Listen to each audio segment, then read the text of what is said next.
anti-LGBTQ bills has been introduced in Republican-led states, spreading fear among those in the community, including drag performers. NBC News correspondent Antonia Hilton spoke to performers in Tennessee, where a statewide ban on drag shows was passed in March. Here's just some of what she discussed for the season premiere of Meet the Press Reports. As a transgender woman raised in Tennessee, she spent years hiding who she was. It wasn't until she turned 18 and stepped out onto her first drag show stage that she realized it didn't have to be that way. And I didn't have the words for it. It was one of the few times I felt powerful, I felt seen, I felt right in my skin. I can do anything I need to do when I'm in drag. Wait, are all the children out of the building? Are there any children? Look around. If you're a child, raise your hand. Not emotionally, I mean like legally. For Story and her friend who performs under the name Harry Scary, it's begun to feel like their very existence is a political act. The agenda is to just exist and to feel valid. The agenda is... Yeah, this is no different than when there was segregation and black people, all they were trying to do was just exist, and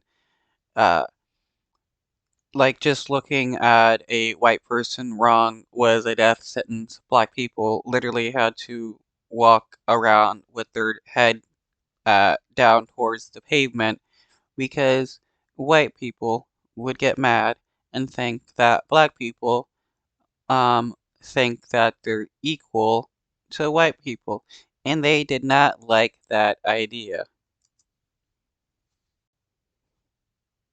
To be able to go to the bathroom without having to worry about being punched in the face. State Senate Majority Leader Jack Johnson, a Republican from Franklin, Tennessee, sponsored the new restrictive legislation.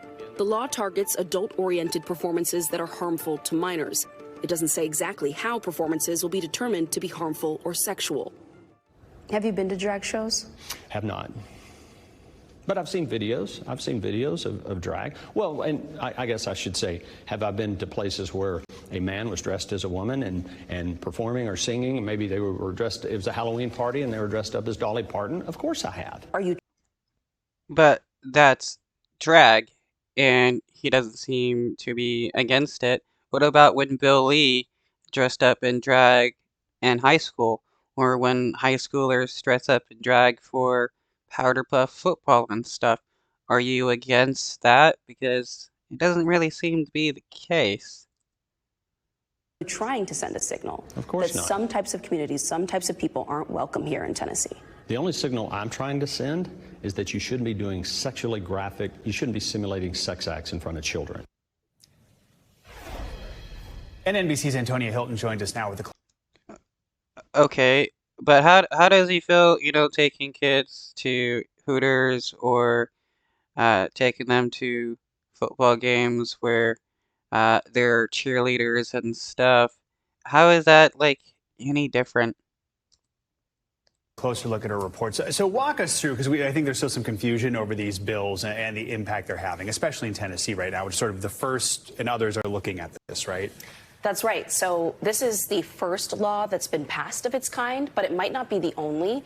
In about 17 states, very similar bills are under consideration right now. And they're a little bit different, but what they mostly look like are restrictions on drag performances and trying to keep these performances away from children in public or anywhere a child might see them. And that's part of what's fostered this confusion. That means if you're on the rooftop of an adult venue, but a child might be able to see you from another building, that could cause a challenge for the business that you run, for the performance that you're hosting. That means that events like festivals, parades that LGBTQ people might want to attend, if children happen to be nearby, that could put these performers in legal jeopardy. And so that's part of what has caused so much fear. And so this bill is actually right now under a temporary restraining order due to the actions of a Trump-appointed judge just a couple weeks ago. But we'll find out soon in a few weeks, is this law going to be moving forward? Will it be implemented in the state? Or are performers going to have to go to trial to defend their art form? Are you finding that they're already making changes, like, for example, I'm not going to perform unless there's security? Absolutely. We are hearing that every single day from performers right now, that on an individual level, they're changing their routines, frightened that people will take a video of them, post it on social media, and that their lives will be threatened. They're hiring private security to work with them or with the venues and the businesses that they are attached to.